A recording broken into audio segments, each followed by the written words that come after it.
Hi. I've gotten a few questions over the past week asking how I became a freelance web designer. So I thought I would come on here and share my whole story. This is definitely not a perfect blueprint on how to become a freelance web designer. Everybody's path is different. Everyone's journey is different. I actually started out as a software engineer. However, I do want to make this helpful for others who might be interested in pursuing freelance web design. So I'm going to try to craft a roadmap of general steps you should probably take if you're interested in becoming a freelance web designer. So I will be sharing those steps and tips along the way as I talk about my own experience. I'm actually going to start my story back in the early aughts when I was in middle school and I first became exposed to the world of code, and that was on neopets.com. I'm sure most of you know exactly what I'm talking about, so I probably don't need to explain. But for those of you who are not familiar, Neopets was a website that was very popular back in the early 2000s where you could have virtual pets. And a very small part of the entire Neopets experience was that each of your virtual pets could have its own web page on the internet. You could fully customize that web page using HTML and CSS if you wanted to. I learned how to do this because there was like this whole other secret world. Neopets users would make their own separate websites, like separate from neopets.com, to kind of expand upon the social aspect of the website. There was also like guilds. It's a lot to explain, but basically I learned from other users of the site that posted these code snippets that you could copy and paste into your pet's webpage. And it kind of blew my mind when I learned that I could type in this little code and it would change the way a web page looked. So from Neopets, I graduated to MySpace, specifically customizing my MySpace profile. If you weren't on the internet back then,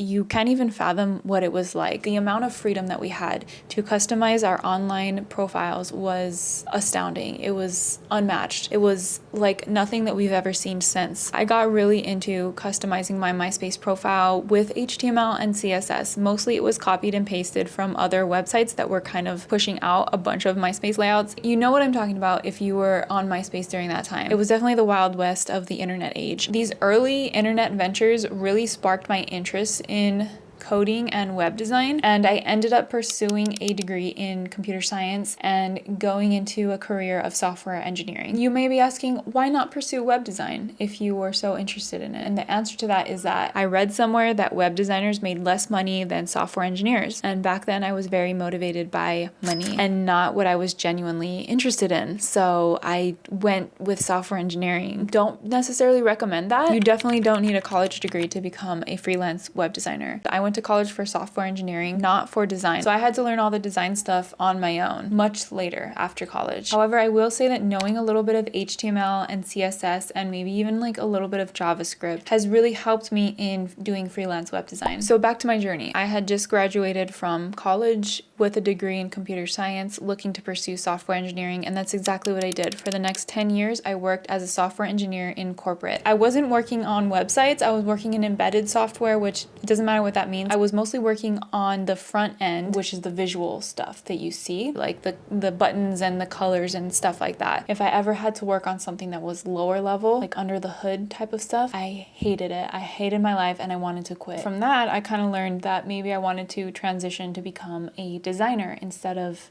a software engineer. So in the last half of that decade-long career, I was learning UX and UI design on the side after work. I would come home from work and take these online classes. If you're unfamiliar, UX stands for user experience and UI stands for user interface. UX design is focused more on the general usability of an app or a website and like the overall strategy of where to put certain elements on the page, whereas UI design focuses more on the way things look, like the colors and the typography and the spacing and all of that stuff. And this is actually the first step in my freelance web design roadmap, and that is to learn the basics of UX and UI design. Take online classes, watch YouTube videos. I think a lot of people get caught up in learning UI design, which is like the fun part, you know, learning typography and colors. But I feel like user experience design is just as, if not more important than the UI design part of it. So definitely learn both of those things. So around this time in my personal journey, I told my manager that I was interested in design, and I was very lucky to be given the opportunity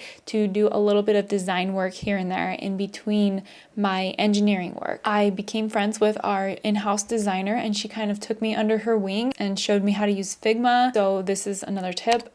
learn how to use Figma. If you're unfamiliar, Figma is a free design program. I use it now to design wireframes and mockups before I build out a website in Squarespace. Figma is also a very collaborative tool, so I'm able to share the mockups with the client and they can comment directly on the designs, which is great because the earlier you can get feedback from the client, the better. At this point, I didn't even think I was going to become a freelance web designer. I was learning all of this design stuff because I thought I was going to become a UI UX designer in corporate, like in some corporate job. But then a friend asked me if I knew how to work on websites because she worked at a nonprofit that needed their website updated. And I was like, sure, I can code and I can design, so I could probably figure out how to work on websites. And before I knew it, I had my first web design client. Their existing website was built in Squarespace and I had never used Squarespace before, so I was kind of learning it as I went. After this project, I also learned how to design websites in WordPress, which I'm not sure if I would necessarily recommend learning that platform at this point because it's a little bit outdated. There are a lot of website building platforms out there now, but I think the top three with like the most potential are Framer,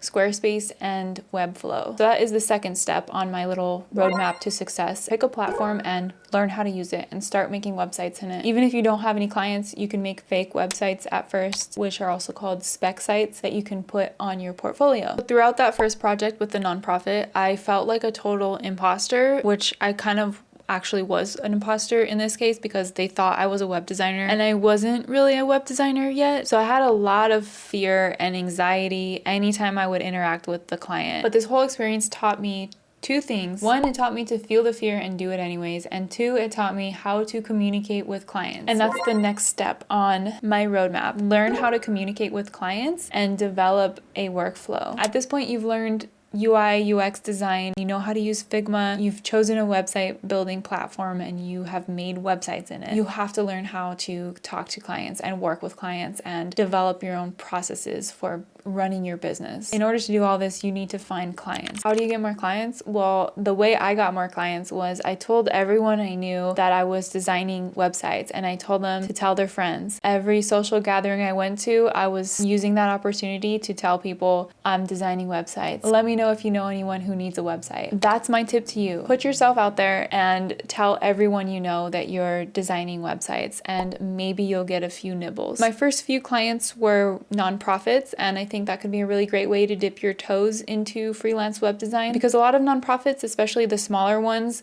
are very understaffed and people are wearing multiple hats. So they probably have someone working on their website that is not a designer. Most nonprofits, if they even have a website, their website doesn't look that good. You could always like swoop in and offer to redesign their website at a very low cost. That's another thing. For my first few projects, I was definitely undercharging, but I think that's okay at first because it gives you the opportunity to learn how to communicate with clients and figure out a good workflow and develop confidence in your skills while also building up your portfolio. So for all those reasons, I feel like it's okay to undercharge at first when you are just figuring out what you're doing. Obviously up to a certain point, like don't let people take advantage of you this way. So I started that first project 5 years ago and only recently started to feel more confident in my workflow and my processes and how I communicate with clients. And I don't think it has to take that long. About a year ago, I took this freelance web design course that really helped me out with a lot of this stuff. I'm gonna link it in the description below. I'm not affiliated with it in any way, and I will say that it is a little bit pricey, but it definitely helped me, especially with the admin side of being a freelance web designer, like developing processes and contracts and learning how to communicate with clients and that kind of stuff. So back to my journey. At this point, I am still a software engineer in a corporate job doing freelance web design on the side. I had very few sporadic web design clients over the span of a few years. I was not really taking it seriously at first. It wasn't until just a couple years ago that I started seriously considering doing freelance web design full time. And I started to formulate this plan on how I could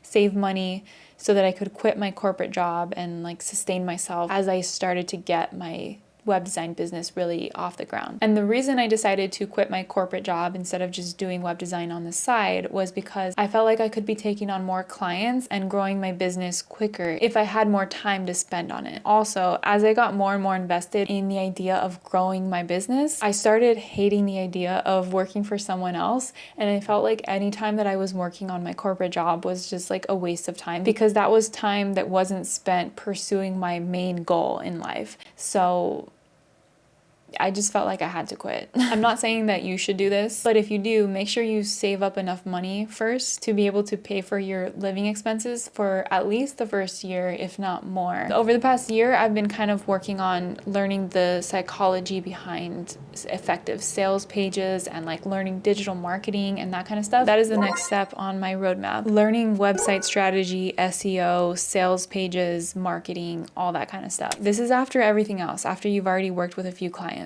So I'm currently at this step in the roadmap in my personal journey. So I don't know if there's going to be steps after this, but I will say that there is kind of an ongoing step that you should probably be doing, like no matter where you are on your journey, and that is to constantly be gathering design inspo. I do this in multiple ways. First of all, if I ever come across a website that I find particularly cool, I will take a screenshot of it using this Google Chrome plugin called Go Full Page, which takes a screenshot of the full web page, and then I add that to my growing collection of cool websites in Notion. Also, I have been building out my own design pattern library. Whenever I come across a specific element on a web page that I think works really well, whether it's like a navigation menu or a testimonial section, a well-designed footer, whatever it is, I will take a screenshot of just that element and then add it to this design pattern database in Notion that I am building up. And then that way, if I'm ever designing a website and I'm looking for inspiration for this specific type of element, like a testimonial section, for example, I can check my design library for other testimonial sections that I've seen in the wild that I've admired and use that as inspiration. And then also there's Pinterest, of course. I have a bunch of boards in Pinterest for website design inspo and color palettes and typography and logo design, a bunch of stuff. So